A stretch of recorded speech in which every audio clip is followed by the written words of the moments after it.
Hey guys, welcome back to my channel. You're watching me on Shiru's Dining, your fooding destiny.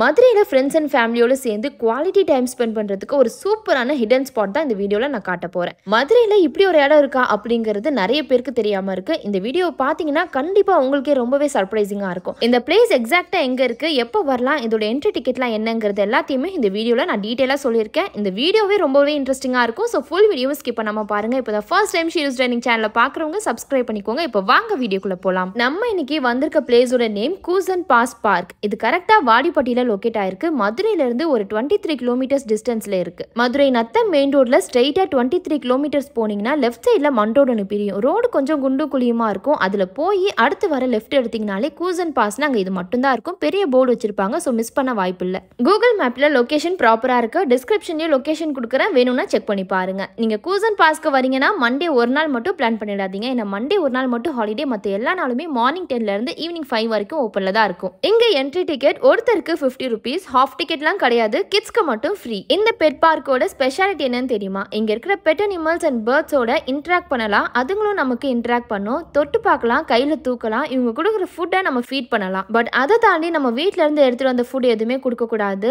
இங்க பாம்பு கூட இருக்கு, அதை கூட நம்ம கையில தூக்கலாம். பட் இதெல்லாம் கையில தூக்கணும்னா இதுக்கு தனியா 50 rupees சார்ஜ் பண்ணுவாங்க. இந்த பாம்போட பேரு பால் ஹெட் பைத்தான். இது போக இங்க சுகர் கிளைடர், ஹெட்ஜ்ஹாக், ஹாம்ஸ்டர் இதெல்லாமே இருந்துச்சு. பட் இதெல்லாமே நைட்டில் தான் ரொம்பவே ஆக்டிவாக இருக்குமா. மார்னிங்கில் மோஸ்ட் ஆஃப் தி டைம் ஸ்லீப்பியாக தான் இருக்குமா. நாங்கள் பார்க்கும்போது தூங்கி வளைஞ்சிட்டே தான் இருந்துச்சு. ஒரு பெரிய சைஸ் கேஜாக போட்டு உள்ள நிறைய பெர்ஷியன் கேட் அண்ட் அதோட கிட்டன்ஸ் எல்லாமே போட்டு வச்சிருந்தாங்க. இன்னும் நிறைய டாக்ஸ், விதவிதமான கோழி நல்லா புசு புசுன்னு இருந்துச்சு. பட் இதெல்லாம் தாண்டி நாங்கள் பார்க்க வந்ததுக்கு மெயின் ரீசனே இங்கே இருக்கிற பேர்ட்ஸ் பார்க்கறதுக்காகவும் நம்மளே ஃபீட் பண்ணும்போது இந்த பேர்ட்ஸ்லாம் நம்ம மேலே வந்து உட்காரதுக்காகவும் தான் இந்த இடத்துக்கு மெயினாக வந்ததே. வெளியில இருந்த எல்லாத்தையுமே ஒரு ரவுண்டு பார்த்தாச்சு. இப்போ பேர்ட்ஸ் பார்க்கறதுக்காக தான் போயிட்டு இருக்கோம். எல்லா வெரைட்டிஸ் ஆஃப் பேர்ட்ஸையுமே ஒன்னா விட்டு பேர்ட்ஸ் ஃப்ரீயா ஃபீல் பண்ணுங்கிறதுக்காக ஒரு சூப்பர் ஸ்பேஷியஸான கேட் செட்டப் பண்ணி 2 கேட் போட்டிருக்காங்க. உள்ள போகும்போது வெளியே வரும்போதும் பேர்ட் மிஸ் ஆகாம இருக்கிறதுக்காகவும் பேர்ட்ஸ்க்கு எந்த டேமேஜும் ஆகக்கூடாதுங்கிறதுக்காக உள்ள போற எல்லாருக்குமே கையில கொஞ்சமா சன்ஃபிளவர் சீட்ஸ் கொடுத்து எப்படி பிஹேவ் பண்ணுங்கிறத சொல்லுவாங்க. இதை தான் நம்ம இந்த பேர்ட்ஸ்க்கு ஃபீட் பண்ணணும். அடிஷனலா எதுவுமே கொடுக்க கூடாது. அண்ட் இந்த சன்ஃபிளவர் சீட்ஸ் காலி ஆயிடுச்சுன்னா திருப்பிலாம் கொடுக்க மாட்டாங்க.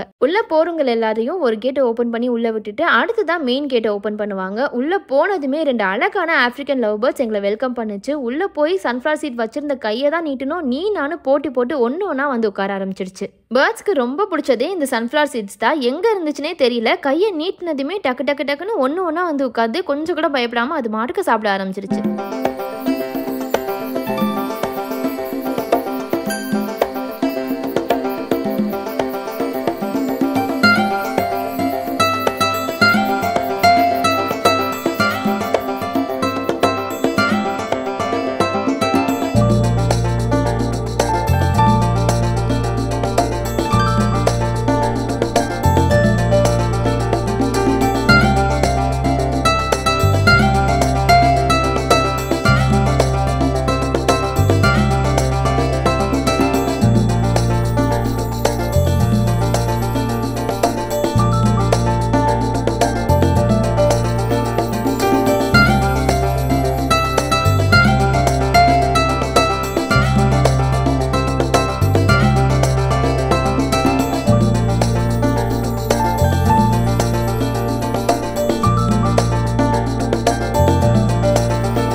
பார்த்தீங்களா, இந்த பேர்ட்ஸ்லாம் எவ்வளோ ஃப்ரெண்ட்லியாக இருக்குன்னு கொஞ்சம் கூட பயப்படல. கையை தான் போய் நீட்டணும். சன்ஃப்ளவர் சீட்ஸை பார்க்கவுமே இவ்வளோ நேரம் எங்கே இருந்துச்சுன்னே தெரியல. அந்த மரத்துலேருந்து ஒன்றா பறந்து வந்து மேலே உட்காந்து அது மாடுக்கும் சாப்பிட ஆரம்பிச்சிருச்சு. நம்ம ஆடாமல் அசையாமல் இருந்தால் தான் நம்மக்கிட்ட வந்து உட்காருலாம் கிடையவே கிடையாது. நம்ம ஆடிட்டும் ஓடிட்டும் இருந்தால் கூட நம்ம கையில் சன்ஃப்ளவர் சீட்ஸை பார்த்துச்சுன்னா அது துள்ளி கூட பயப்படாமல் நம்மக்கிட்ட வந்து உட்காந்து அது மாடுக்கு சாப்பிட ஆரம்பிச்சிருது. நம்ம கையில் வந்து உட்காந்ததுக்கு அப்புறம் நம்ம அசைஞ்சா அது பயந்து பறந்து போயிடுமா அப்படிங்கிறத நினச்சலாம் கவலையே படாதீங்க. உங்கள் கையில் அந்த சன்ஃப்ளவர் சீட்ஸ் இருக்கிற வரைக்கும் நீங்கள் என்ன பண்ணாலும் அது உங்கள் விட்டு போகவே போகாது. உங்கள் கையில் இருக்க சீட்ஸ் காலியாக போனவுடனே அடுத்த கையை பார்த்து அது மாட்டுக்கு பறந்து போயிடும். அந்த அளவுக்கு பக்காவாக எல்லா பேர்ட்ஸையுமே சூப்பராக ட்ரெயின் பண்ணி வச்சுருக்காங்க. நம்ம போய் சீட்ஸ் இப்படி காட்டுனதுமே நம்ம மேலே வந்து பயம் இல்லாமல் உட்காந்து சாப்பிட்ற மாதிரி தான் ட்ரெயின் பண்ணியிருக்காங்க. பேர்ட்ஸ் நம்மளை கடிக்குமா அப்படின்னு கேட்டிங்கன்னா கண்டிப்பாக எதுவுமே கடிக்காது. எல்லாமே ஹேண்ட் டேப்டு பேர்ட்ஸ் தான். ஒருவேளை நீங்கள் போய் அதோட ரெக்கையை பிடிச்சி இழுக்கிறது, வாழை பிடிச்சி இழுக்கிறது, இந்த மாதிரி ஏதாவது பண்ணிங்கன்னா கண்டிப்பாக கடிக்கும். பிகாஸ் இங்கே இருக்கிற எல்லாமே அடல்ட் பேர்ட்ஸ். பீக் ஒன்று பெருசு பெருசாக இருந்துச்சு. கடிச்சா கண்டிப்பாக கையிலேருந்து ரத்தமே வந்துடும். அந்த அளவுக்கு ஸ்ட்ராங்காக கடிக்கும். ஸோ நம்ம அதை எந்த டிஸ்டர்பும் பண்ணாத வரைக்கும் அதுவும் நம்மளே எந்த டிஸ்டர்பும் பண்ணாது. அதுவும் சேஃப், நம்மளும் சேஃப். நான் பார்த்த வரைக்கும் கேஜ்குள்ளே என்னென்ன பேர்ட்ஸ்லாம் இருந்துச்சுங்கிறத ரஃபாக சொல்கிறேன். கனூர் வெரைட்டிஸில் நிறைய இருந்துச்சு. சன் கனூர், ஸ்மால் கனூர், பைனாப்பிள் கனூர் இதெல்லாமே இருந்துச்சு. இது போக காக்டைலில் கூட இன்னும் நிறைய ப்ரீட்ஸ் இருந்துச்சு. கிரே, லுட்டினோ, பட்டர்ஃப்ளை இதெல்லாமே இருந்துச்சு. அல்பினோ கூட பார்த்தேன், 1-2 இருந்துச்சு. இது போக ஆஃப்ரிக்கன் லவ் பேர்ட்ஸ், அப்புறம் ஃபேன்சி டவ், டர்க்கி, அப்புறம் ஃபேன்சி கூஸ், இன்னும் பேர் தெரியாத நிறைய பேர்ட்ஸ் கூட இருந்துச்சு. இதுங்களாம் அதிகமாக பறந்து மேலே வந்து உட்காரனால நாங்கள் அதிகமாக இதையே ஃபோக்கஸ் பண்ணுற மாதிரி தான் இருந்துச்சு. காக்டைலாம் அவ்வளோ ஈஸியாக மேலே வந்து உட்கார மாதிரி தெரில. கீழே நம்ம ஃபுட்டை கொடுத்து அப்படியே மெதுவாக தூக்குனா வந்துச்சு. மற்றபடி ஆஃப்ரிக்கன் லவ் பேர்ட்ஸ் அதெல்லாமே கொஞ்சம் ரேராக தான் வந்துச்சு. அதிகமாக நம்ம மேலே வந்து கொஞ்சம் கூட பயப்படாமல் இருந்ததுலாம் இந்த கனூர் வெரைட்டிஸ் தான். நான் என்னோட ஹோல் ஃபேமிலியோட தான் இந்த ஸ்பாட்க்கு வந்திருந்தேன். என்னோட மாம், டேட், சிஸ்டர்ஸ், மச்சான் எல்லாருமே ஊருக்கு வந்தாங்கன்னு சொல்லியிருந்தேன் இல்லையா. முக்கியமாக எங்கள் வீட்டு செல்லக்குட்டி ஹிதாயாவும் வந்திருந்தா. அவங்க எல்லாருமே கூட்டிகிட்டு தான் இந்த ஸ்பாட்க்கு வந்திருந்தேன். கிட்ஸோடு சேர்ந்து டைம் ஸ்பெண்ட் பண்ணுறதுக்கு ஒரு சூப்பரான ஸ்பாட்.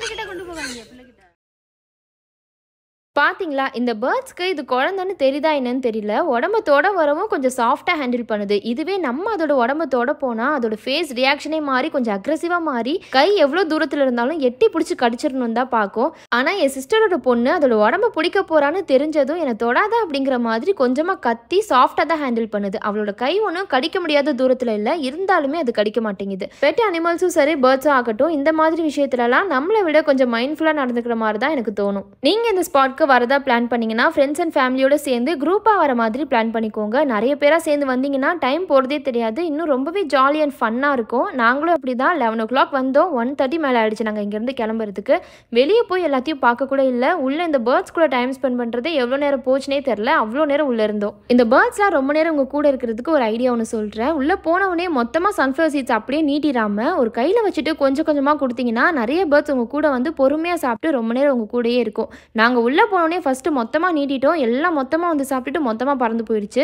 அதுக்கப்புறமா கொஞ்சம் கொஞ்சமாக கொடுக்கவும் தான் கொஞ்சம் கொஞ்சமாக வந்து சாப்பிட்டுட்டு நம்ம கூட ரொம்ப நேரம் இருக்கிற மாதிரி இருந்துச்சு. ஸோ இந்த ட்ரிக்கை நீங்கள் யூஸ் பண்ணிங்கன்னா பேர்ட்ஸ் ரொம்ப நேரம் உங்கள் கூடயே இருக்கும். நாங்கள் போதுங்கிற அளவுக்கு உள்ள டைம் ஸ்பெண்ட் பண்ணிவிட்டு வெளியே வந்துட்டோம். இப்போ நீங்கள் பார்த்துட்டு இருக்கிறது புங்கனூர் ட்வார்ஃப் கவ், குட்டை மாடு. பெரிய மாடியை மினியேச்சர் பண்ணால் எந்த மாதிரி இருக்குமோ அந்த மாதிரி குட்டையாக இருந்துச்சு. அது பக்கத்துலேயே ஜிங் கோட்ஸ் வச்சுருந்தாங்க. இந்த கோட்டுக்கு உடம்பெல்லாம் பெருசாக இருந்துச்சு, பட் கால் மட்டும் குட்டை குட்டையாக இருந்துச்சு. பெரிய கோட்டுக்கு சின்ன கால் வச்சா எப்படி இருக்குமோ அந்த மாதிரி இருந்துச்சு. அதுலேயும் அதோட குட்டி ரொம்பவே காமெடியாக இருந்துச்சு. அதுக்கும் பக்கத்தில் மெக்கவ் வச்சுருந்தாங்க. ஒரே ஒரு மெக்கவ் க்ரீன் கலரில் ஒன்று தான் இருந்துச்சு. பட் அது டிப்ரெஷனில் இருந்த மாதிரி இருந்துச்சு. இந்த சைடு வரவே இல்லை. உள்ள ஒரே ஒரு க்ரீன் கலர் மெக்கவ் தான் இருந்துச்சு. நாங்களும் ரொம்ப நேரம் வெயிட் பண்ணி பார்த்தோம் இந்த சைடு வரும்னு. பட் அந்த கேஜோட ஒரு கார்னர்லேயே தான் நின்றுட்டு இருந்துச்சு. யாரையுமே பார்க்க விரும்பாத மாதிரி ஒரு கார்னர்லேயே ரொம்ப நேரம் நின்றுட்டு இருந்துச்சு. சரி, அது வராதுன்னு சொல்லிட்டு நாங்களும் நெக்ஸ்ட் கேஜ்க்கு மூவ் ஆன் ஆகிட்டோம். இந்த பேர்ட் பாருங்களேன், பார்க்கறதுக்கே செம்ம அழகா இருக்குல்ல. இவ்வளோ நேரம் இது எங்கே தெரியுமா இருந்துச்சு? நம்ம பேர்ட்ஸ் கூட நின்றுட்டு இருந்தா அதே இடத்துல தான் இதுவும் இருந்திருக்கு. ஆனால் எங்கேயோ போய் தலைமறைவாயிடுச்சு. நாங்கள் வெளியே வந்ததும் வந்து வெளியே எட்டி பார்க்குது. ரொம்ப அழகாக இருக்குது. இதோட பேர் என்னன்னு தெரியல. யாருக்காவது தெரிஞ்சால் மறக்காமல் கமெண்ட்டில் சொல்லுங்கள். அதுக்கப்புறமா கைவிடப்பட்ட கேட்ஸ் அண்ட் டாக்ஸ்லாம் கூட எடுத்துகிட்டு வந்து வச்சு வளர்த்துட்டு இருக்காங்க. சிப்பிப்பாறை, ராஜபாளையம் டாக்ஸ்லாம் கூட அண்டர் ட்ரீட்மெண்ட்டில் இருக்குது. அதுக்கான ப்ராப்பர் ட்ரீட்மெண்ட்லாம் கூட இவங்களே ப்ரொவைட் பண்ணிட்டு இருக்காங்க. அப்படியே லாஸ்ட்டில் வந்தோன்னா போ அண்ட் ஆரோ அந்த மாதிரியான வாட்டர் கேம்ஸ்லாம் 1-2 வச்சுருக்காங்க. அதுக்கு எல்லாத்துக்குமே பெர் கேமுக்கு 50 rupees சார்ஜ் பண்ணுறாங்க. ஸோ அவ்வளோதான், இந்த ஸ்பாட் எல்லாத்தையுமே சூப்பராக சுற்றி பார்த்தாச்சு. இன்னும் நிறைய ஈவெண்ட்ஸ் அண்ட் ஆக்டிவிட்டீஸ் எல்லாமே ஆட் ஆன் பண்ணுறதா இருக்காங்க. அது எல்லாமே ஃபியூச்சரில் வந்துடும். உங்களுக்கு இந்த ஸ்பாட் மதுரையில் இருக்குன்னு முன்னாடியே தெரியுமா, இல்லை இப்போ தான் ஃபர்ஸ்ட் டைம் கேள்விப்படுறீங்களா அப்படிங்கிறத மறக்காமல் கமெண்ட்டை சொல்லுங்கள். உண்மையிலே இது ஒரு மதுரையோட ஹிடன் ஜெம் ஸ்பாட்டுன்னு தான் சொல்லணும். அவ்வளோதான், நாங்களும் அங்கேருந்து கிளம்பியாச்சு. போகிற வழியில் ஒரு பெரிய காட்டு நெல்லிக்காய் மரம், பறிக்க ஆளே இல்லாமல் அனாதியாக இருந்துச்சு. எங்கள் அம்மாவுக்கு வேற நெல்லிக்காய் ரொம்ப பிடிக்கும். எப்படியோ ஒரு அட்வென்ச்சர் பண்ணி நெல்லிக்காவெல்லாம் பறிச்சுட்டு அங்கேருந்து கிளம்பியாச்சு. இந்த வீடியோ உங்களுக்கு ரொம்பவே பிடிச்சிருக்கும் அண்ட் யூஸ்ஃபுல்லாக இருக்கும்னு நினைக்கிறேன். வீடியோ பிடிச்சிருந்துச்சுன்னா இந்த வீடியோக்கு ஒரு லைக் கொடுத்துட்டு அப்கமிங்கில் ரொம்பவே இன்ட்ரெஸ்ட் இன்ட்ரெஸ்டிங்கான வீடியோஸ்லாம் வந்துட்டு இருக்கு. அதெல்லாம் நீங்க பார்க்கறதுக்கு மறக்காம ஷீருஸ் டைனிங் சேனலை சப்ஸ்கிரைப் பண்ணிக்கோங்க. இனிமே ஒரு இன்ட்ரெஸ்டிங்கான வீடியோல மீட் பண்றேன். Until then, it's bye from Sheilu's Dining, your fooding destiny. Bye guys.